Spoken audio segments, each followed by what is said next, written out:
It's Saturday, and today is actually what Jonathan Tannenwald called American Soccer Summer Solstice. It is the only day on which the Euros kicked off at 9 a.m, 12 p.m, 3 p.m. Eastern Time, and then its sloppy bastard brother, the Copa America, kicks off at 6 p.m. and 9 p.m. tonight. So much bloody football, so little time, and we'll unpack it all on this Do It Live, presented by our friends at BMW, who will allow us to dive into Belgium. Let's just say rumours of their demise, greatly exaggerated. Not you, Big Rom. Portugal thump Turkey. Ronaldo passes.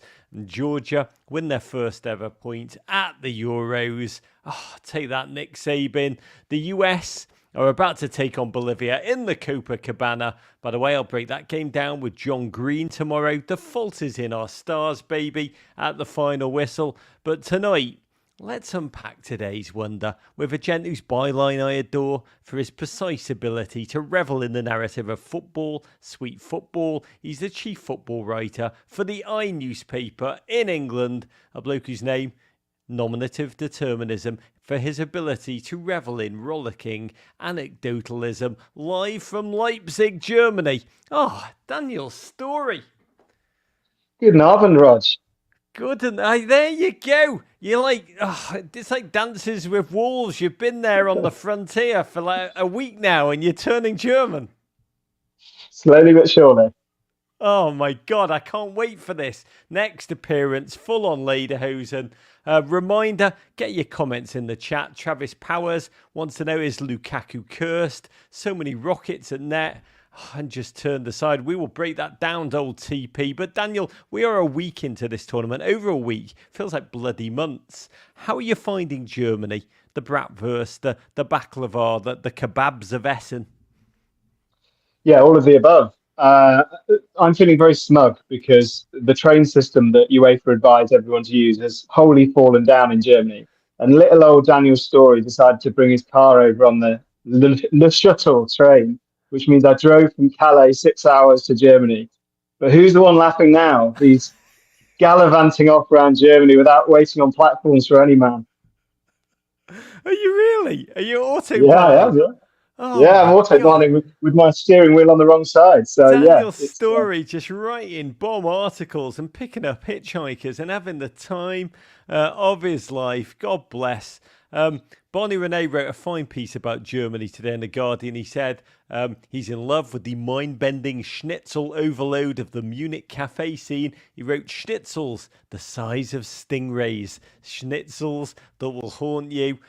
Which is, a nice metaphor for the football, which is just clinging to us. We have so much to discuss.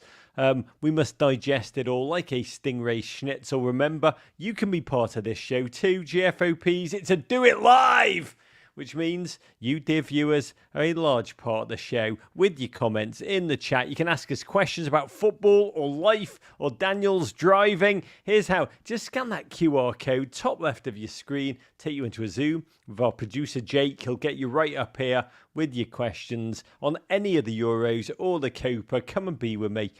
It's audio only, so don't be afraid. You don't have to put a shirt on to come and join us. That will come later. Remember to give us a like, slap your questions or comments in the chat if you're a little bit shy, but come and be with us. But I want to start quickly with a toast. Raising my first Michelob Ultra of the day to the incredible human being who I don't think gets enough spotlight for many reasons, Pepe. 41 years of age, still bossing the back line for Portugal. Left the field today to a standing ovation against Czechia. He had possession more times than any other player on the field. And against Turkey, he made more clearances today than any other player while he was on the pitch. Part of the immensity of Ronaldo, that wattage, is that other players on his teams just do not get the glimmer, the bandwidth, the appreciation. And Pepe, he deserves it all. We might never see an outfield player in their 40s dominate so audaciously. I just say parabens obrigado. But Daniel, what an intense human being. He's meant to be a lovely guy off the field too. Yeah, there was this period about 5 years ago where Pepe was this sort of dark arts wizard. He was sort of the man everybody loved to hate and then loved to love again 10 minutes later. And he's sort of chilled out a bit in this Euros and before. He's as if he's sort of at peace with himself now. He realizes he can't do all the naughtiness and still not feel tired after 25 minutes. So he just serenely reads the game and does what he does with consummate ease. A man can't focus on the football and the shithousing that does come, just like the working and the partying. You come to a time in everybody's life, you've got to choose one or the other. And I think we all benefit from Pepe choosing the football. And to the football, Belgium 2, Romania 0. My lord, Belgium stumbled in. Honestly, a bit like Ed Helms in Hangover. Nice guy, thinking he was just going out for a great night with his friends. Somehow woke up in the morning with a Mike Tyson face tattoo. That was the feeling after that shop opening game loss to Slovakia. It wasn't must-win territory, but it was more rediscover some form of self-respect and also pray for Big Rom, a gent who's been enormous for his nation, but rarely when the whole world has been watching of recent time. A lot of talk going into the pre-game about how maybe Belgium was done.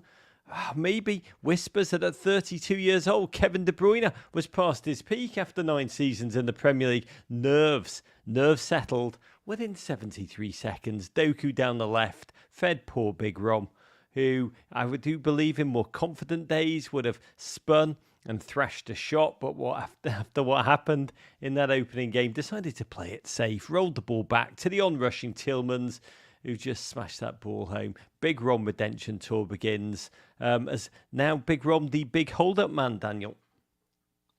I think he is in this tournament. There's a lot of pace in that Belgian side when they start Lukaku on the right and Doku on the left. And what they need is that sort of still point in the turning world. And he seems to be that. He is, we should christen him Diego Maradona in this tournament. He's had 3 goals now ruled out by VAR. 2 for these minuscule offside, 1 for someone else's handball. He looks a cursed man in major tournaments at the moment, and yet he played really well. You know, he does still set up others. He has been as selfless as we know he can be. But boy, does that man need not to celebrate the next goal he scored until he's absolutely sure he's onside. You just know we're talking a lot about Big Rom in this game because watching him is actually quite painful. Every shot he thrashes at goal that doesn't go in, you just watch him afterwards. Keep your eyes on his reaction, just the agony, the trauma, the little hop in the air, the disappointment, the balls that aren't played to him, constantly pointing to his own feet, begging the team to serve him. By the way, Noah Schwartz in the chat says Romania would have won if only Romania had Calvin Phillips. 2 things were amazing about this goal to me. First of all, huge relief that Big Rom didn't do that block your own teammate's goal-bound shot thing that he has done so often. You could see the fear in his eyes as Tielemans' shot whizzed just inches past him. And second, I love this, Tielemans' goal meant that all 24 sets of fans at the Euros had the joy of celebrating a goal. This tournament, Daniel, I mean, it is an equal opportunity, joy-filled. Bangers or own goals, nothing in between, but everybody's celebrating. Yeah, the extremes tournament, it really is. The atmosphere at games has been nothing like I've ever seen at a major tournament, and I think that's because of the expansion. You've got fans who are both expectant and just happy to be there. And if you're happy to be there, you're happy to celebrate no matter what. I went to Turkey, Georgia last week, and I walked up the ground and I thought this could be quite good. It was the best football experience I've ever been to. It was non-stop noise. It was non-stop chaos. And it's almost as if every team is watching every other match and thinking, we need to get in on this. This is crazy. We can't get left behind here unless, caveat, you're England. Also, to be fair, France and Netherlands. But Belgium were buzzing. Amadou Onana, do not call him Andre, mate. He looks so bloody good when he's wearing a Belgian kit and actually gives a crap and feels like he's playing for a move away from Everton. Every single time he was on the ball, there was just, the idea was flair. Just cut together that great highlight tape for Arteta to watch. On the flanks, Luka Bacchio of Sevilla, Jeremy Doku, no doubt so elated to be freed from Pep's constraints and just be able to street ball his ass off down the flank. They both tour at Romania. It's like the Walloon version of House of Dragons. Luka Bacchio smashed one. The Neither in goal parried and with the wrists of a Bucharest onanist.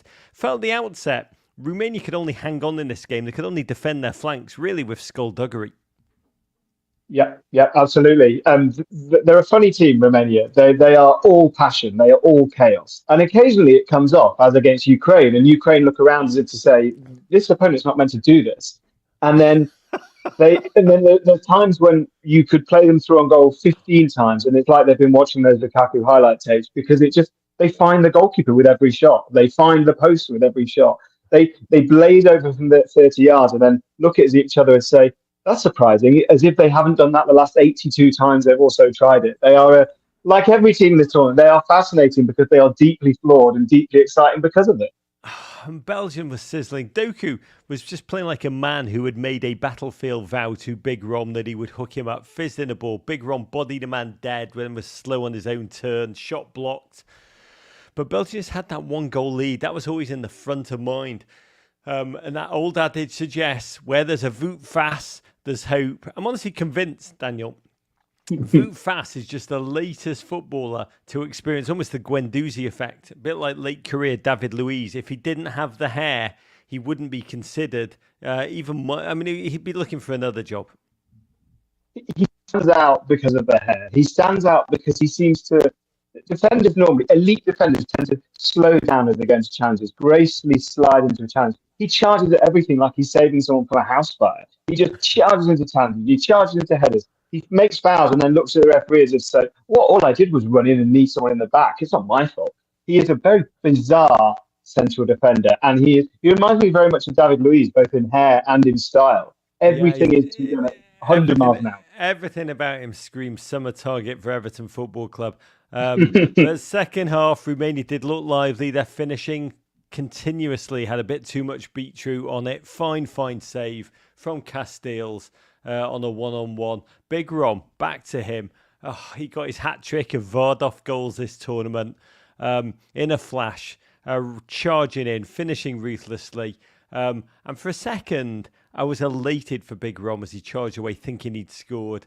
I wrote my game notes. If you're not happy for Big Rom being back in the goals and you don't have a Pulse or a Romanian or possibly a Chelsea fan, but then it was called back for offside by a toe. I'm starting to believe that it's Megan the Stallion who's working Eurovar. Question from a GFOP at Ken Paris 99. Daniel, why can't Big Rom have nice things?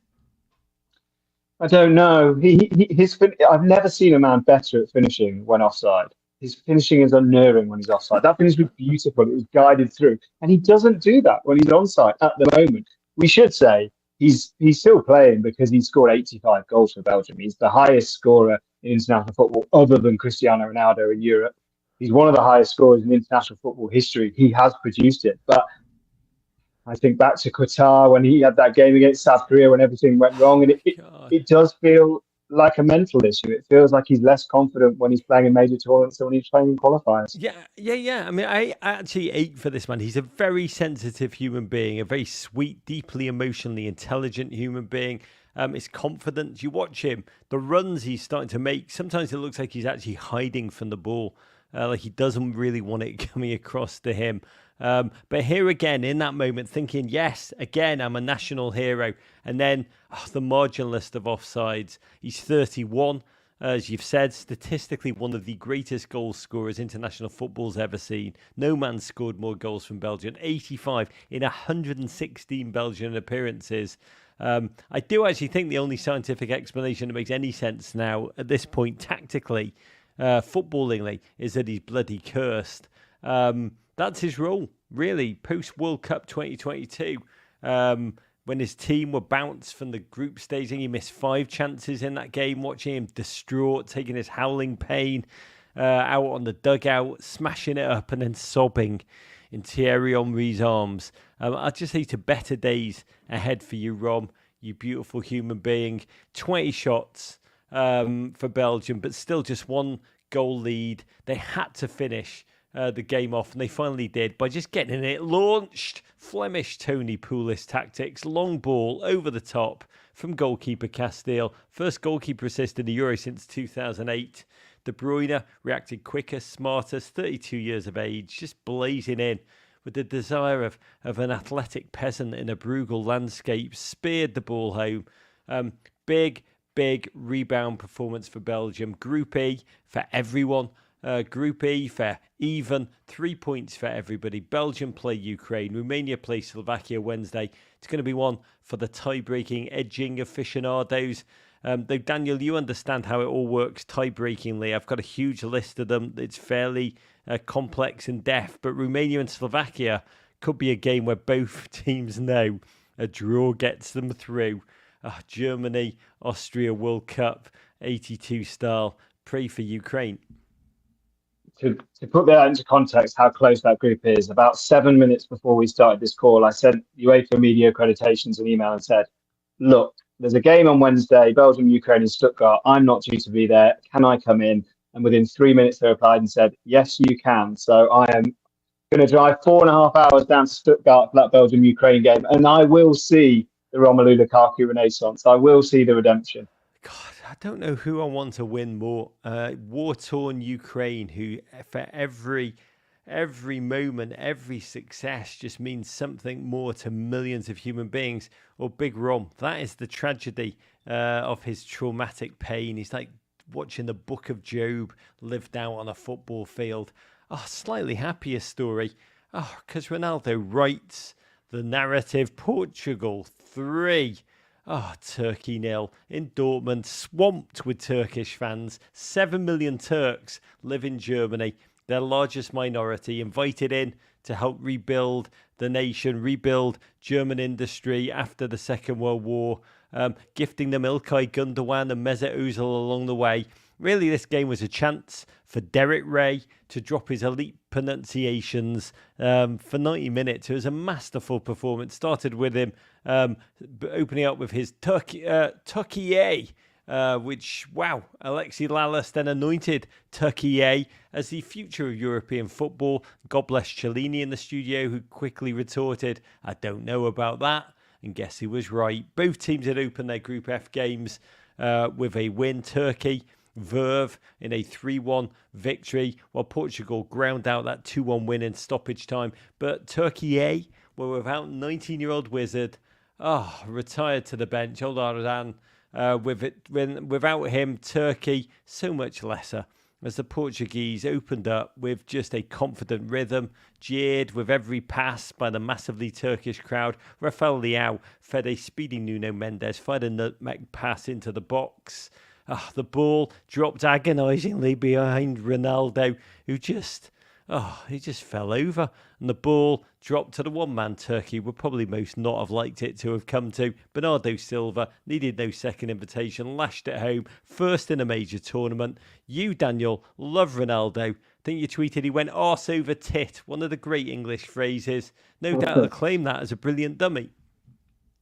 Yeah, there was a moment in Portugal's first game where they'd scored through an own goal, and Ronaldo picked the ball out of the net and ran back to centre circle, which looked odd at the time.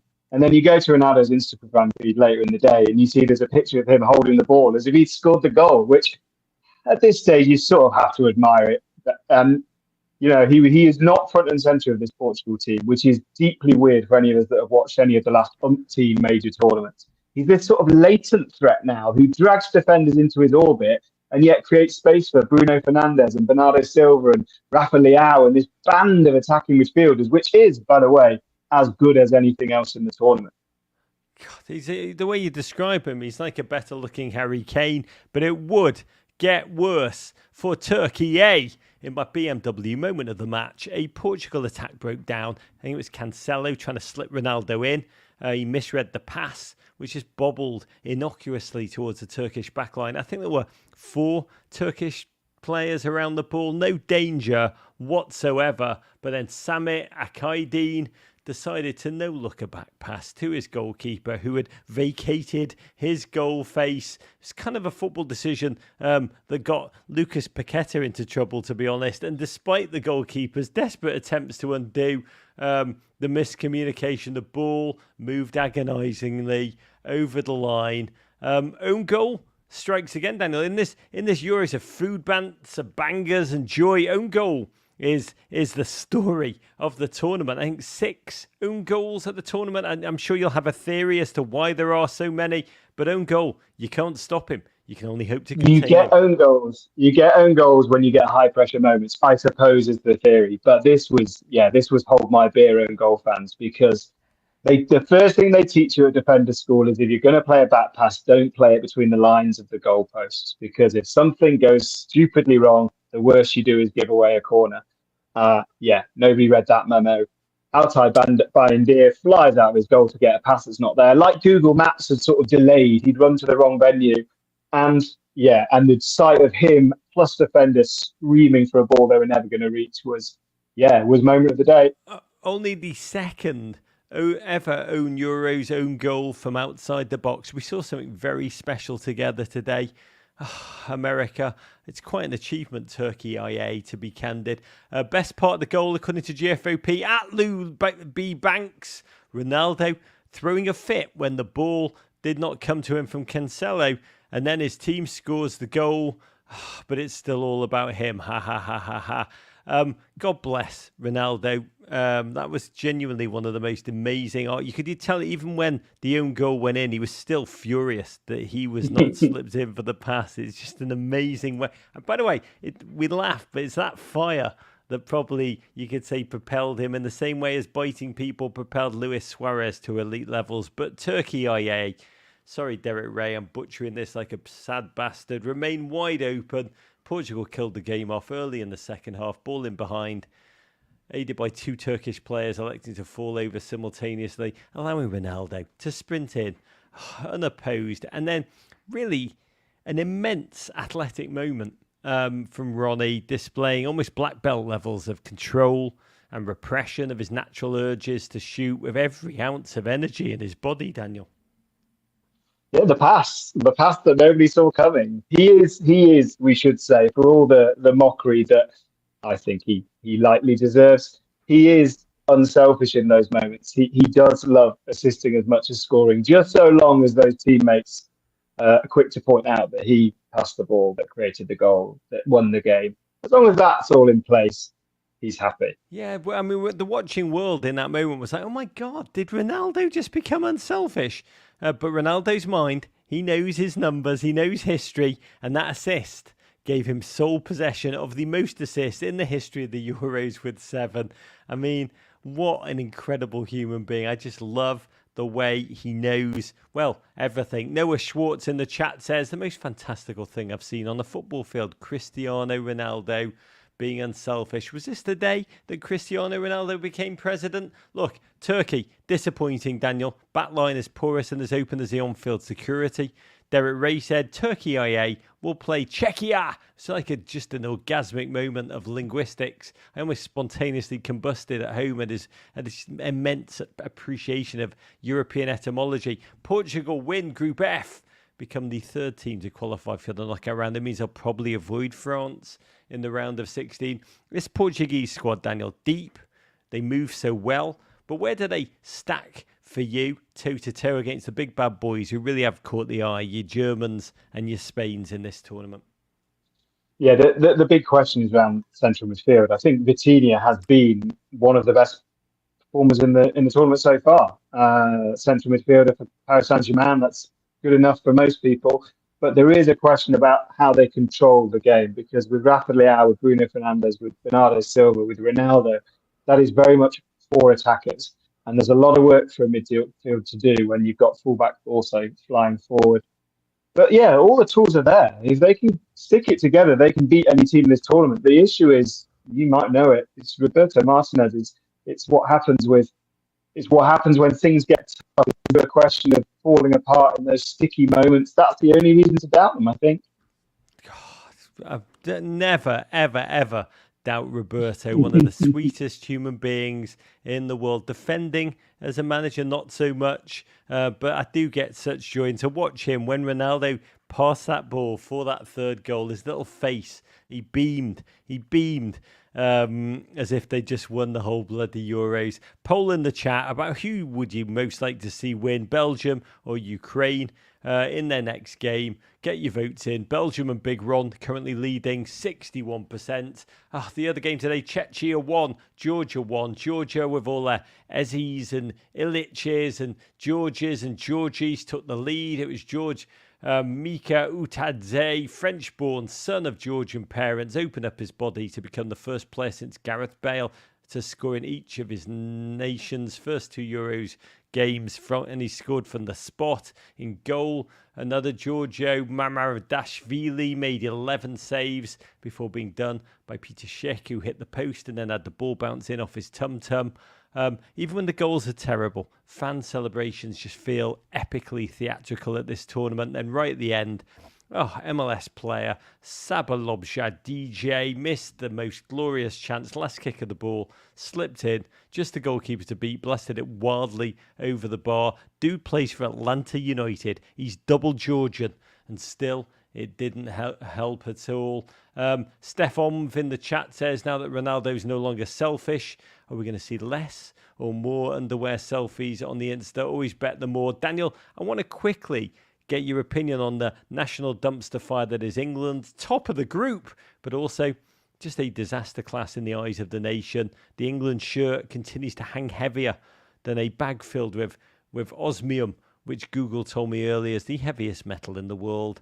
Bulk for bulk, nearly twice the weight of lead. Science. Listen, latest slightly bizarre comms coming from the England camp. First, Southgate pinned the Danish draw on missing Calvin Phillips, which is like the New York Jets, complaining about missing Zach Wilson. Today, this morning, Gareth Southgate talked about how the greatest single issue against Denmark was the failure of the England press. It lacked intensity, which Gareth has pinpointed on the physical levels of his players. There's a lot of fitness problems, a lot of injury knocks, and I think a lot of these players are keeping quiet. Kane, long season, didn't press or run in behind against Denmark. Saka and Foden substituted at the same time. I think Saka missed Arsenal's final Premier League game with injuries, played only 25 minutes at the warm-up games. Bellingham also has a long season and a ton of knocks towards the end. Are we seeing these England boys just being more punched out than other teams who have good players but who play on lesser teams? Is it that they've gone so deep in Europe, been so destroyed by the Premier League, and they have no more miles in the tank? My theory, and it is a theory, is that these things become self-fulfilling prophecies. The players are definitely tired, but elite footballers are tired 80% of the time. The difference is that when everything is clicking and they're enjoying their football and everything's working and they're scoring goals, you don't feel the tiredness. You train every day and you love it. You play every day and you love it. Your team scores goals and you don't think about physical or mental fatigue. That tends to happen when things aren't working. And when things aren't working, when things aren't clicking, when passes are going astray, you look at the pitch, you look at your boots, you look at each other, you look inward and say, hang on a minute, I'm half knackered here. Mate, why am I not performing? You try and diagnose reasons for your own failings. I think it's a bit of both. That's just like when I was like 12, I used to keep a diary, and it took me about a year and a half to realize I only wrote in it when I was bloody miserable. When you're happy, you never take a moment as a teen to write in your diary. So when you read it back, it just is a diatribe of great misery. That is the same theory that made me stop diarying that you're attributing to major football players. They only feel the exhaustion when they're feeling miserable. But can you describe us the level of pressure? This is one thing I did want to touch upon. We had a French caller yesterday talking about the level of pressure on the English national team. 58 years of losing and dreaming and losing. Is there much more pressure on these boys than on other big European powers? Declan Rice actually talked about that today. He said, we're so desperate to win, to be leaders, to go out there, give people memories for lifetimes. Sometimes I maybe feel like we put too much pressure on ourselves where we could just go out there and let it just take care of ourselves. He said there is more pressure from the outside because of the season that some of our players have had. Is that just something we tell ourselves, that English players play with more pressure than like their French or their German or Italian counterparts, or is there a truth in that? I think there's a truth in it. It's a combination of not winning in a long time and being, glimpsing behind the curtain over the last few years and seeing something glorious that we now want to hold in our hands. And they haven't been able to do that. They've got so close, and it's created a desperation to make good on their own potential, a desperation to make people proud of them back home, because this is a team or a squad under Gareth Southgate that has reconnected with the English public. It was it was easier to fail when you felt no connection to the players, when you didn't think they were a group of lovely boys who you wanted to do well, like they were your local team. That's changed now, and there is a desperation there. That desperation is quite often warped into negative reactions. It's always been that way. It's especially so now. England drew against Denmark the other day in Frankfurt, and I was there, and the reaction at full time for supporters was widespread booing. I haven't seen that from any other team in the tournament. Win, lose, or draw.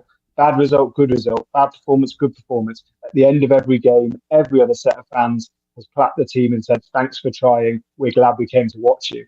That just isn't the way with England. I don't know if it's something within the English psyche. I don't know if it's something within a degree of entitlement or just a desperation to have something good, while back home not everything is good. But it warps into tribal negativity, and the only way to shift that is to score goals and to reconnect them again. England have done that at tournaments before. They drew the second game in the last World Cup. They drew the second game in Euro 2020. They can do that. They can do that. They can finish top of the group, and we can say, what were we worried about? But it's a bigger jump from the performance level now to where we want to be than it ever has been before, I think. God, I want to get to questions in 1 second, but I do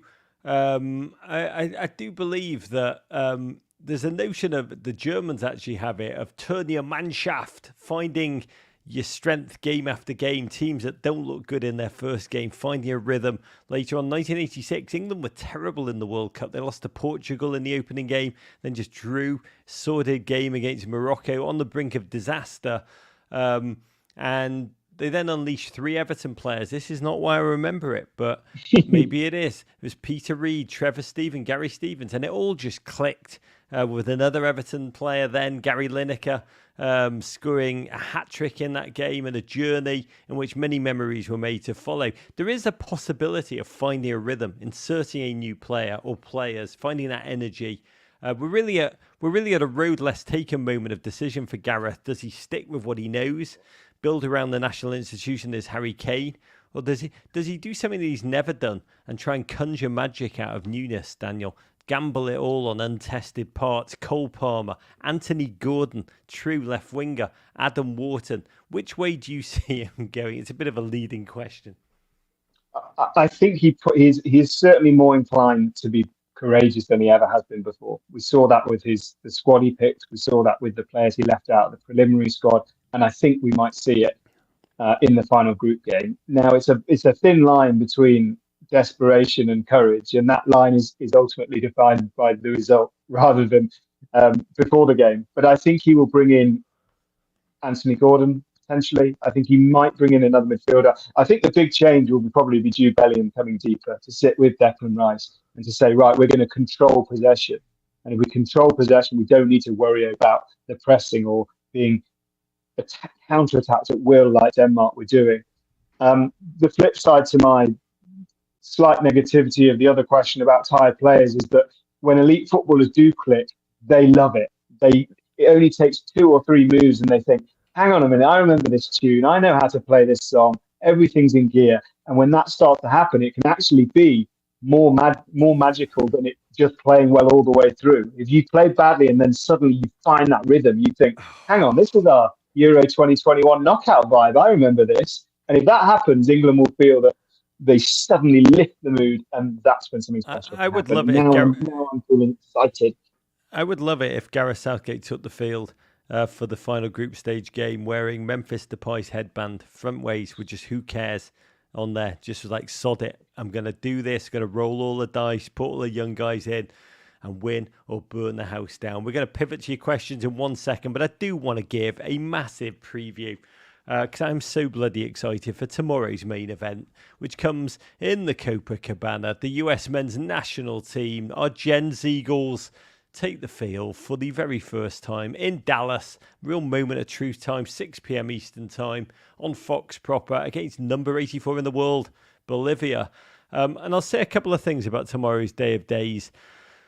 But first, the Copa America, the mighty at 24th minute tweeted, the Euros are like watching a really talented and fun hip-hop dance competition. Fast-paced, high-skilled. The Copa, It's like watching a knife fight outside the club at 3 a.m. Not as artful, but they do know how to handle a knife. Not like you're turning away either. Daniel, has the Copa made any dent to you guys who are Euro railing and driving their own car quite proudly around Germany? Is the Copa on your radar at all amidst that Euro madness? It's on my radar because I would describe myself as a football nerd and a football obsessive. I think it's fair to say it's going to be a highlights tournament for Europe. The games are exclusively overnight. The earliest are at midnight Germany time, 11 p.m. UK time. Most of them are even later than that. So it's a wake up in the morning, check the scores, think, "Ooh, that's interesting. Didn't see that coming. I'm going to go immediately and watch the highlights," and then absorb the written word, which is the best way to take on an overnight tournament. It's got a mystical element, the Copa, because for those of us growing up, we used to get highlights, brief highlights of players we'd never heard of before, but we knew were sexy names, and we knew we might see them come in their ones and twos for the Premier League if we crossed our fingers and behaved well for Santa. So it's a mystical tournament for us. We will absorb it as much as we can, but boy, there's a lot of football over this way as well.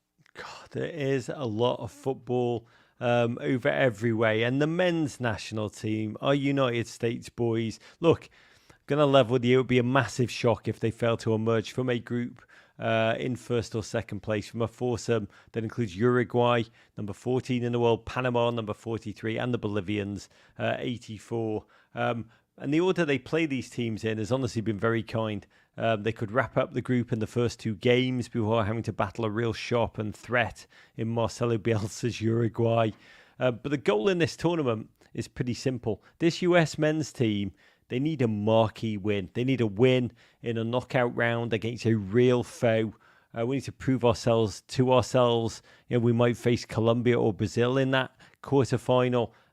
This is meant to be our golden generation, and I do hate that term, but it's discussed when we think about our young boys who've been together from like the under 14s, under 15s, under 16s. They thrill us, but they need a moment in this tournament that shows their growth for their own benefit, but also because we football fans in this big American football bubble, which has grown so much the last 10 years, but it needs to grow so much bigger, and we badly need this team to grab the attention of the wider American public with that World Cup less than 2 years away. Bolivia, they're a bit of a wild card. The US players have talked about how they have a new coach. Tactically, we're not quite sure what to expect, especially as they won't have their usual home field advantage of high altitude behind them. Tyler Adams talked to me about how the United States are braced for the low block, having to break that down, which is something that's not always been their strength in CONCACAF. The Bolivians have got a lot of young domestic-based talent, started to naturalise some European talent like attacker Jaume Cuellar, who plays for Barca B. I think they'll be robust, but this should be a bloody winnable opening game. The keys, who do they choose up top? It's been a hallmark of Greg Berhalter's first era. It almost bubbles over to the second. No fixed captain, no fixed attacker, constantly shuffling. Here between Pepe, Haji Wright, Flo Balogun, and the prob still injured Josh Sargent, who came on our show and sounded like he's hoping for full fitness in the later games.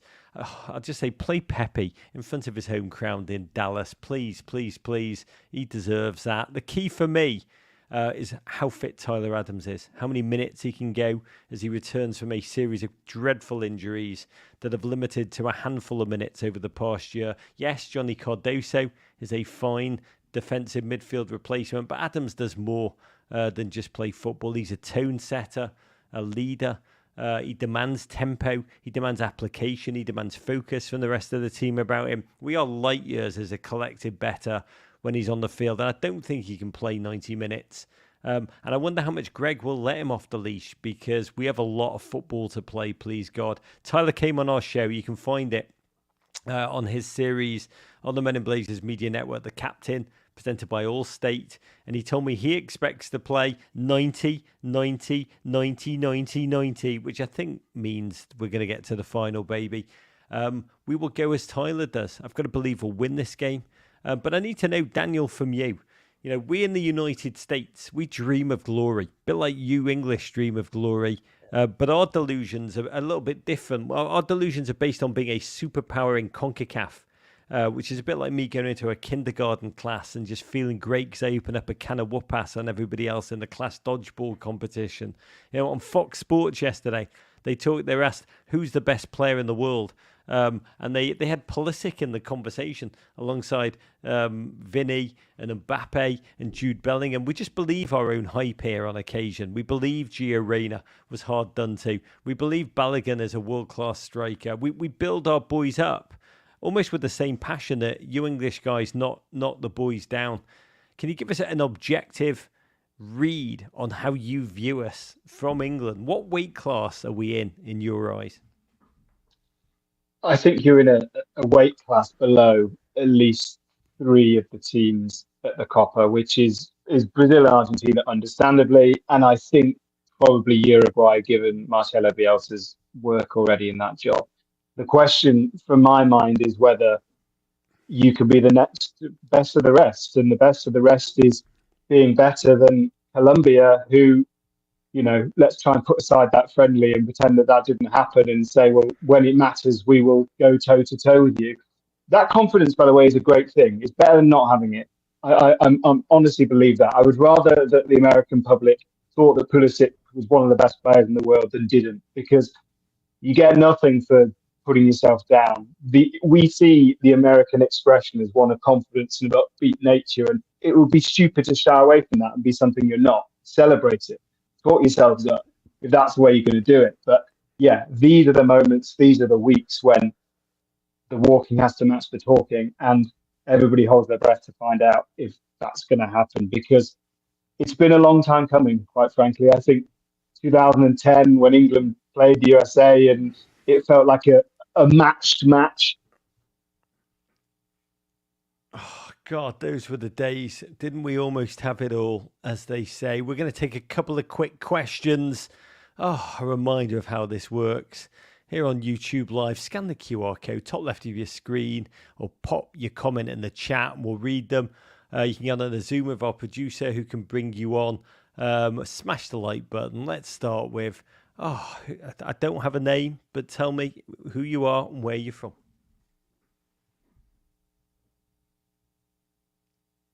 It's Ian from El Paso,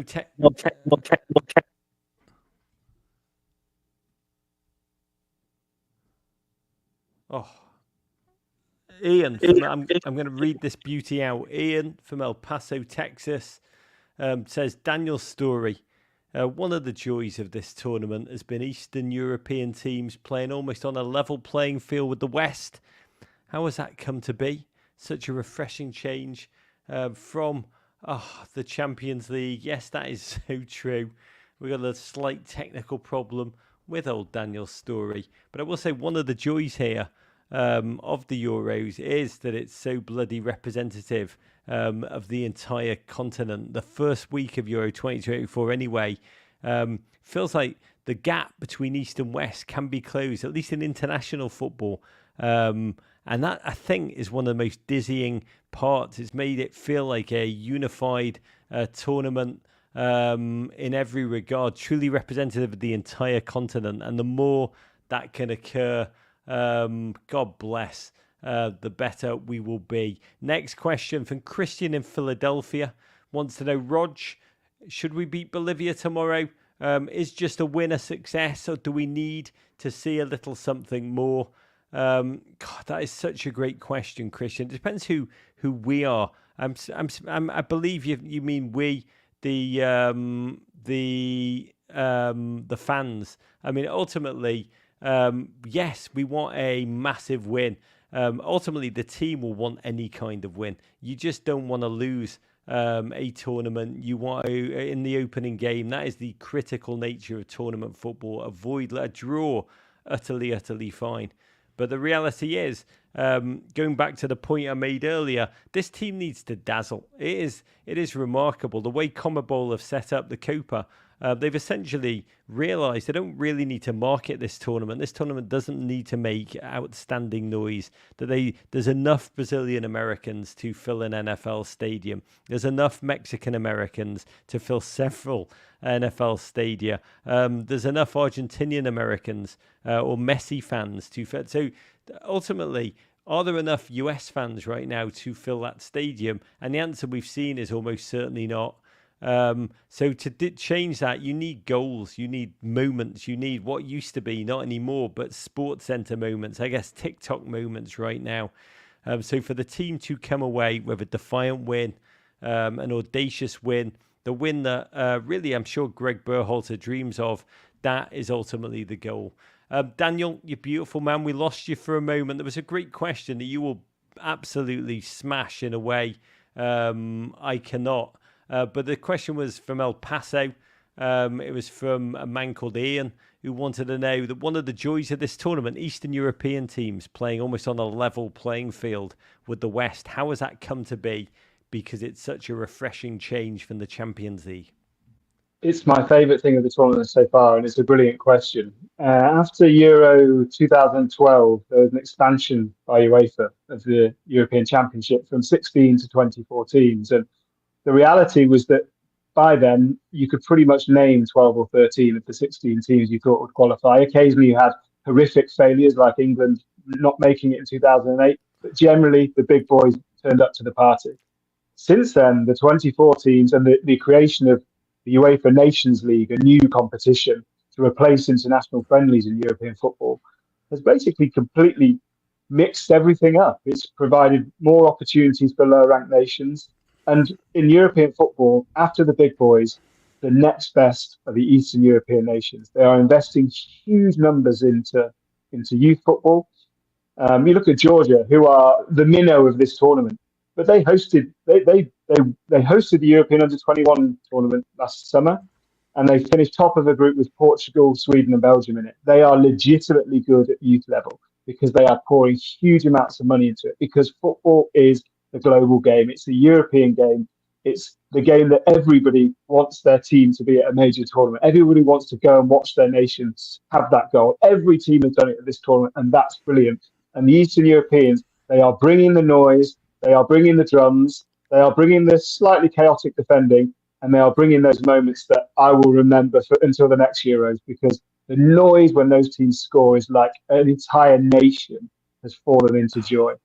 Noise, drums, dodgy defending, sign me up. Honestly, listening to that does remind me of Goodison Park down the relegation stretch run, which brings us to the last question, which I'm hoping you actually shed some light on, because it's something that I have some insight into, but also huge part of it, barely understand. Not sure if it's on topic. Yes, David, it is on topic. It's the most important subjects in the world. Can you give us an update on the sale of Everton? Is the Roma owner coming in for reasons that we do not understand? The debt of this club is said to be prohibitive. Why are they diving in? What is driving the freaking group to want to own Everton? Daniel, I don't know if you have any sense of this, but every single investor that I've spoken to has told me that the smartest thing to do is to wait for Everton to go bankrupt and buy it as a truly distressed asset. What's your sense of what's going on there?